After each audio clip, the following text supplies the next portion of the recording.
What's up, guys? So today I'm reviewing the DJI RS3 Mini, a bit of a mouthful there.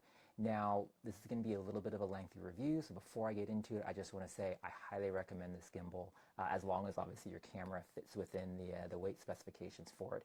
If it does, definitely go out and get this, ditch your RS2, even your RS3, and definitely if you have one of the older Ronins, go for this. This thing is tiny, has great power, and works just like all its big brothers. So that being said, I just wanted to show you kind of my setup right here.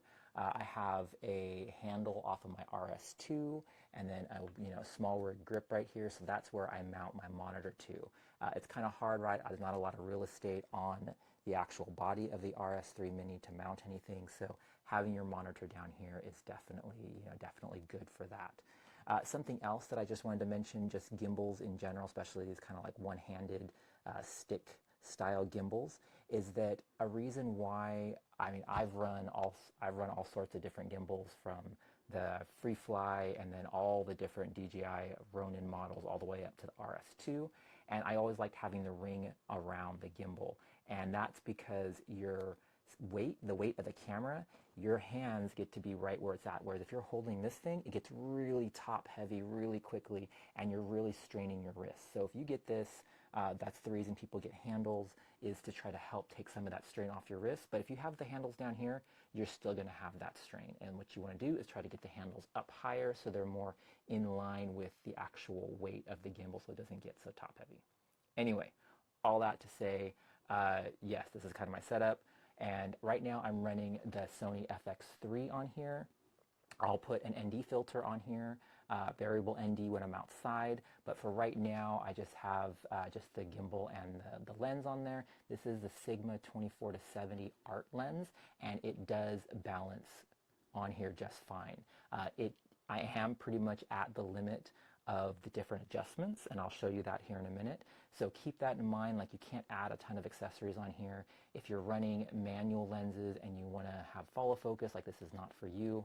This works great. I don't have it on here, but it comes with a USB-C cable, which fits in a number of different brands of cameras, and depending on your brand of camera, at least with the Sony, you're able to control the focus from the gimbal down here using the little scroll wheel. So between controlling the focus from the thumb wheel and then the autofocus on the Sony lens or on the Sigma lens, like, I'm set, and that works awesome. Following, you're out there, doing any sort of walk-in talks, or you're doing any sort of just B-roll shots. Like, this thing is so cool because it's so tiny. I mean, it weighs less than the camera, which is huge when you're out there, carrying this thing around trying to get the shots, and it works just like its big brothers. Obviously with this camera on it, it's a little over 3 pounds. The weight limit on this is 4.5 pounds, 4.4 pounds or something like that.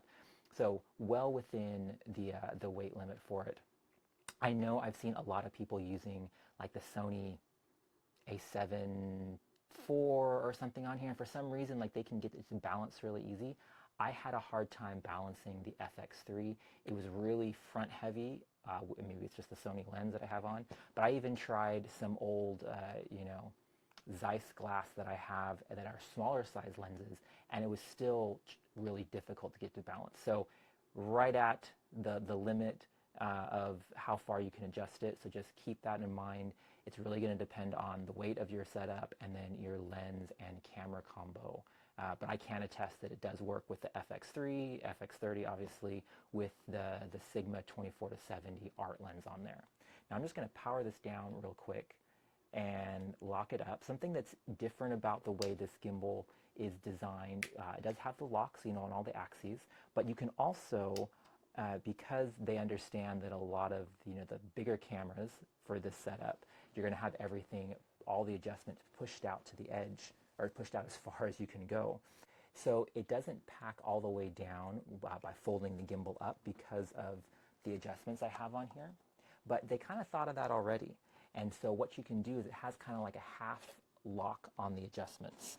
So instead of trying to adjust this arm all the way down on here, you can see it hits right there because of how far I have the roll axis extended. It actually has like a partial lock. So it'll lock right there. which is nice so that it does pack down a little bit smaller than having it fully extended and you can just throw it in your bag. I wish it did come with the, sorry, I guess apparently didn't turn it off here.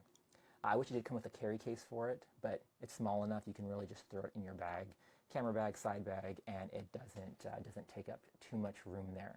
Now, an issue that I was having when I was balancing the roll axis with my FX3 on here was that the camera plate right here, it actually slides back and forth, but it wouldn't slide far enough to be able to fully balance the roll, because, you know, I have an HDMI cable normally coming off the side of the camera, so it was always tilting, you know, rolling this way. And I've seen some really ingenious stuff on YouTube. One guy actually took this whole piece off, which you can do, right? Because this allows for vertical shooting, so you can slide it onto here. Anyway, he took this piece off and then drilled a hole through this adjustment arm right here and just attached his own little Arca Swiss plate on there. Great idea, but I really don't like, obviously, drilling through my gear if I can help it, and then the plate is locked right there. You don't have any additional adjustments. So all I did, the plate comes this way, so you slide the camera, right, from front to back. It slides off, and I just flipped it around. So I put it on backwards, and that gives you a little bit of extra adjustment to be able to pull the camera this way to get the roll to balance, and it works great. Now, just be aware that it does have a quick release on here, so that, right, it doesn't slide off, but when you have the plate flipped around, this plate can slide all the way off, all on its own. It doesn't have a safety or anything on there to catch it. So just be aware of that, but I always keep it locked down, so I've never had any issues with it. But it's just a nice, easy way of not, you know, hurting your gimbal at all, but still being able to get just a little bit of extra adjustment to get your FX3 to balance properly on the roll axis. So it has all the regular functions that like the RS2 has, or RS3 I'm assuming. You know, you can do time lapse, you can do panorama, you know, all those kind of things. I just use it for shooting B-roll, and it works awesome. You know, I have my user settings set up, so I have some slow follow settings, faster follow settings, all that kind of stuff. It's funny, my wife was actually the one that suggested I check out this gimbal. We travel a lot for work, and so we're always looking to, you know, slim down the gear that we're taking, trying to pack a more efficient, lighter weight stuff. And so we went from the Ronin MX to the RS2, and then, which is we've been rocking with kind of the Pro. The Pro version has the follow focus wheel and everything on it. But since we moved over to the Sony FX3, we have the autofocus lenses, which work awesome.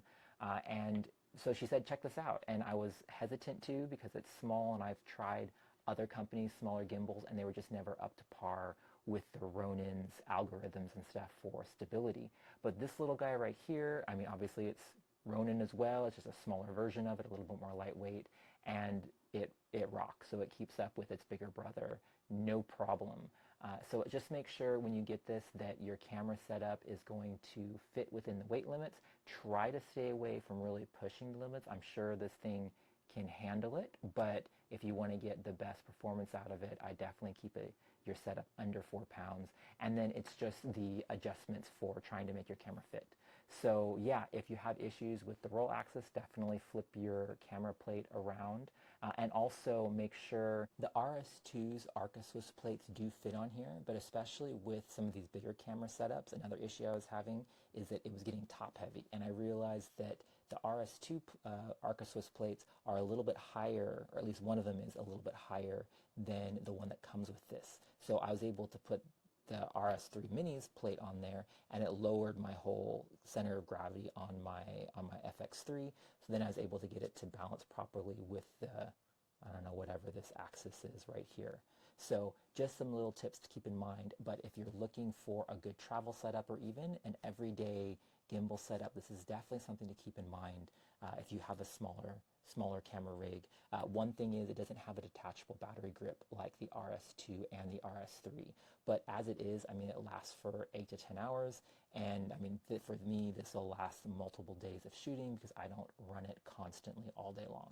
So to each his own though, definitely figure out, you know, what you're going to be using it for, how long you need, and if you don't need to be running it constantly for days on end, then this is something to check out, or if you're traveling or something like that. So anyway, thanks for watching, guys.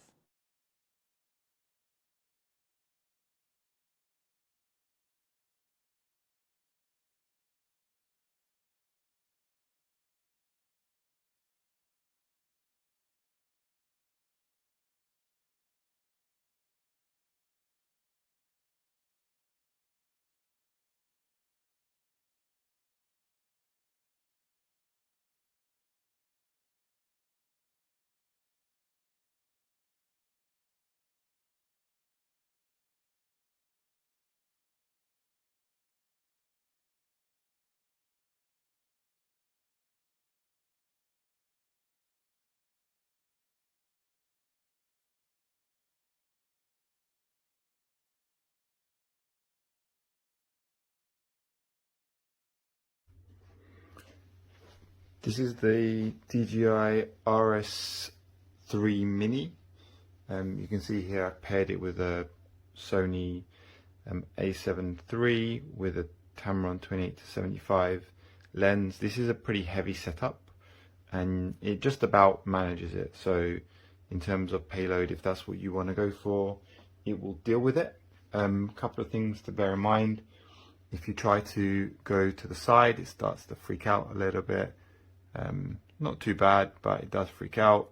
You need to go forwards and then to the side and it won't freak out. It's pretty small, so I'm going to disable it. It's pretty small, and on the menu settings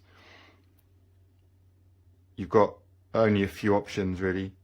So you've got like the motor calibration, you've got the mode, you've got the photo speed, you've got joystick speed, joystick smoothness, dial function and dial speed. So dial function here says what the dial does, which is on the back, and you've got the trigger button. These are pretty standard. If you're familiar with the DJI gimbals, you'll know what they do. It's got all of the locks, all of the motor locks like you would normally expect. Couple of things, you can see it is pretty short, and the tripod that they give you is also shorter than the regular tripods that you get with the other gimbals. That means that when you're holding it, it's actually quite a lot of work. Like, they sell it as something that's much easier and lighter, but actually with a relatively heavy camera, it's more work on your wrists. And I guess this is just like physics, right? But if you've got a longer stick, you've got more leverage, and so you feel it less. But with this gimbal, you definitely feel it on your wrists. A couple of other things that are unique about this are the Bluetooth. So you can connect it via Bluetooth to your camera, and you need to turn on the Bluetooth settings in your camera to do that, and it will pair. To pair it, you just pull down and you go to the Bluetooth and you select Bluetooth pairing mode, turn it on your camera, and it will pair. The other thing that is worth knowing about that though is that if you try to if you want to do anything else, if you want to control the aperture, shutter speed, the focusing via the dial, you need the cable, but you can't have Bluetooth and the cable at the same time. It's one or the other, and if you put the cable in, then you need to turn Bluetooth off on your camera, otherwise the cable won't work. So that's a quirk. But with the camera you can control the focusing, so you can rack focus, which is pretty cool, or control things like ISO or shutter speed. You can also put this into vertical mode, which is the other unique thing about this gimbal, and you can see like the gimbal design is different to the other DJI gimbals. So you unlock this and you pull it off. There's a button there. Disconnect the camera. You're supposed to lock. Let me lock these because you're supposed to lock them to not damage the motors.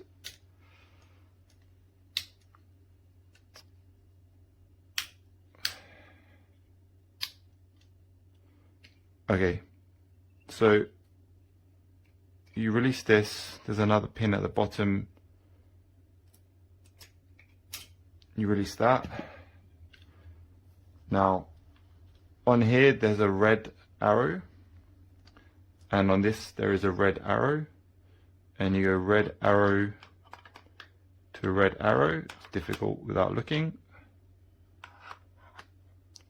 And you slide it on and lock it into place. And it's that simple. You obviously now need to recalibrate the gimbal because it's the balance has changed, so you need to rebalance it, recalibrate the motors, do a balance check and all of that good stuff. But you can shoot perfectly well in portrait mode, which is cool. Generally, I really like it, but I would say that you should probably get a extension pole, because holding a heavy setup on a very short grip is very, very tiring on the wrists. So I'll be using it with my extension pole, which kind of undermines the mini part, but at least you can fold it up still and fit it into your bag a little bit more compact than you can if you've got a bigger gimbal.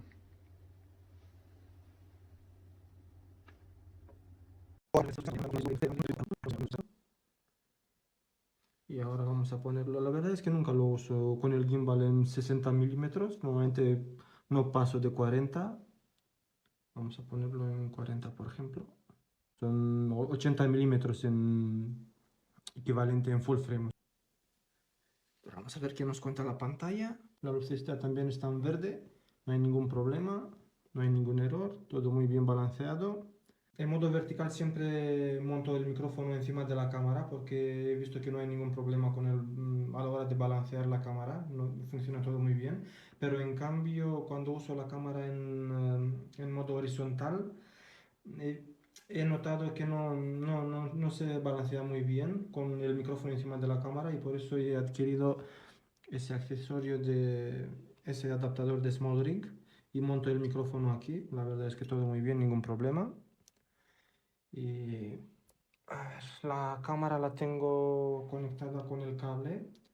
Ya sé que tiene esa opción de disparar con el Bluetooth. Mi cámara tiene Bluetooth y no hay ningún problema. Cuento muy rápido porque uso el cable. Primero, porque siempre uso el enfoque manual, y para poder controlarlo con la rueda tiene que estar conectado el gimbal con la cámara a través del cable. Y el segundo motivo por el que uso el cable es porque me carga la cámara. Y la verdad es que ahora es que me dura mucho más la batería de la cámara ahora cuando está conectada con el cable. Obviamente que la batería del gimbal va a durar un poco menos, pero es que prefiero que me dure más la batería de la cámara que la del gimbal. Para no hacer muy largo este vídeo, os voy a dejar más abajo, os voy a contar toda mi experiencia con este gimbal. So, die Einstellungen sind für Anfänger gar nicht mal so einfach zu machen. Hier gedrückt halten und das einmal öffnen, und schon kann man die Kamera auch mit dem Schuh nach vorne schieben. Ansonsten gibt es diese Achse, die man einstellt. Das müsste man dann einmal öffnen. Und hier unten kann man die Achse dann sperren bzw. in Benutzung öffnen. Ich habe jetzt ein relativ schweres Objektiv drauf, bin aber noch unter den 2 Kilo, die das Ganze wiegt, und bin hier schon ziemlich hart an der Grenze. Weitere Achse, die man einstellt, ist diese hier. Auch hier bin ich relativ weit an der Grenze. Die Achse lässt sich auch recht schwer mit der Kamera drin, finde ich persönlich, verschieben.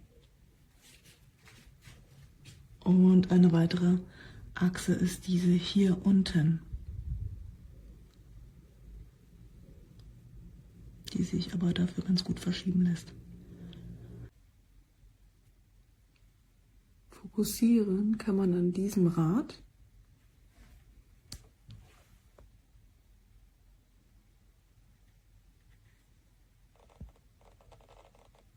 Man hört es auch leicht.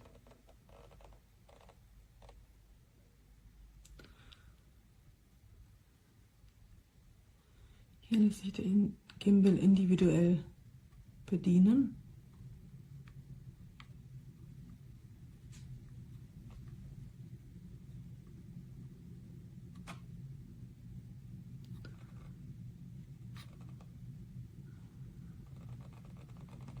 Und wenn man wieder das gerade stellen möchte, dann hier einfach doppelt drauf.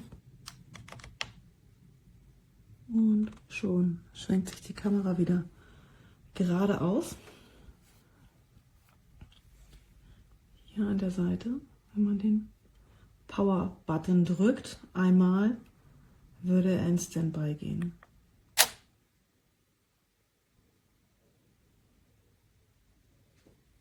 Und schnell wieder an.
If you're on the fence about buying the RSC2 gimbal from DJI, let me tell you, you can go ahead right now. And for two key reasons. First, it delivers great footage. I've used it over the last 3 years to record silky smooth footage of the Great Britain head table tennis coach Alan Cook at a summer training camp. And I took it on safari recently to Tanzania, where my tracking shots kept the horizon unbelievably level, even when the Toyota Land Cruiser was rocking and rolling like it was on the high seas. The second reason you should be reassured about buying from DJI, gotta tell you, its service and support is absolutely outstanding. I have never had such great service with any product from any global supplier, full stop. During the safari, I lost a screw from the roll axis of the gimbal. Didn't notice, lost it on the floor somewhere. Came home, went online, got into chat with Oliver, 8 hours round the world in China. Oliver asked me to send a picture of where the screw sat, so I did. He contacted the Europe Service Centre, who sent me a replacement screw just days later. I was just hoping for a part number so I could find a replacement myself, but I got a new screw, the exact right one. But the story and the level of service I got from DJI doesn't stop there. I replaced the screw, and unfortunately the roll axis was still jittery. I picked up the email thread, and Kobe this time asked me to send a quick video of the jittering. I did that, and he suggested I send it to a service centre in Europe. Now, I'm in London. Do I part with my gimbal, trust it to a courier? Will it actually be fixed, I wondered, and will I ever get it back? I gave it a shot. I registered on the DJI site, got a UPS shipping label in seconds, took it to the UPS hub just 5 minutes away from my office, and that part was over.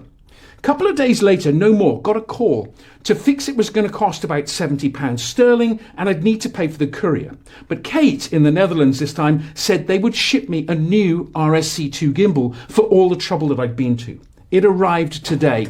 About a week after I shipped it to them. I'm blown away. I was a fan of DJI before. Now I'm a super fan. By the way, I'm not connected financially in any way with the company. But if you're on the fence about buying a DJI product, you have my 100% support. Never experienced any support like this, ever, for anything.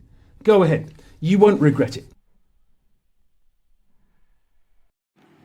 Alright, so let's take a look at this product here. As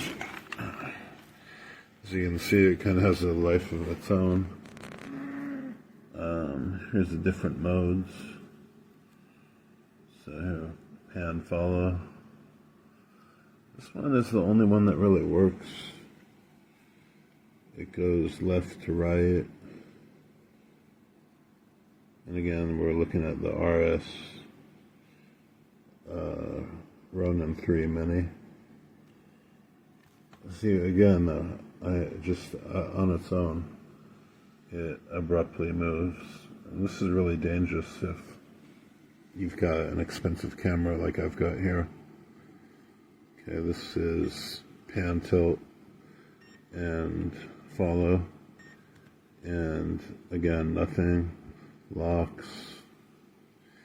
You know, all of the axes were unlocked, or are unlocked. It just stopped automatically.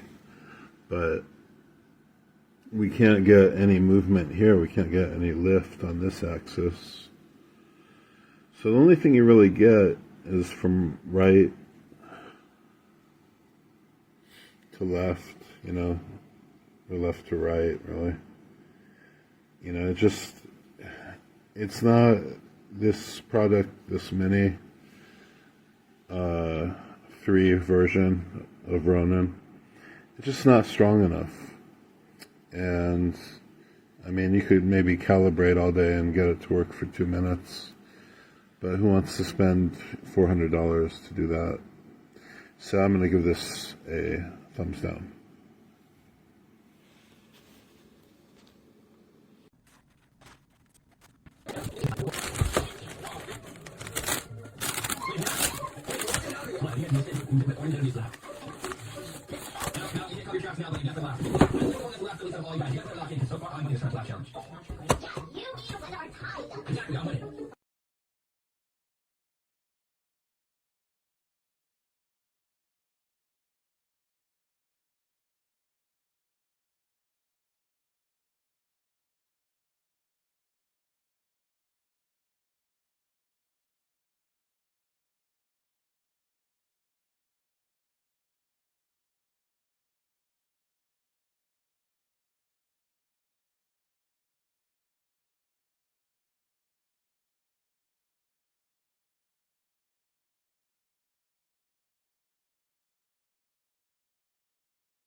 Okay, I've set the follow mode to pan follow because what I wanted my camera to do was to stay nice and level as I walked.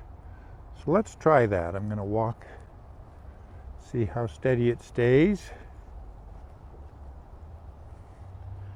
And then what I like is as I turn, I have it in slow follow so that it nicely brings the camera to a stop after I turn.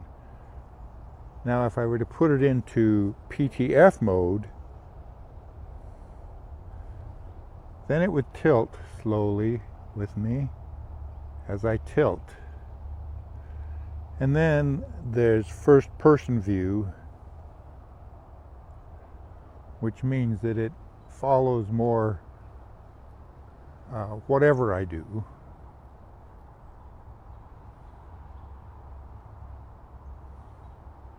And you can set various custom modes as well.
Apa nak error tu? Terus sinyal. Tu crack. Lá bên đây nó đào nước lén Sing error macam. rồi nó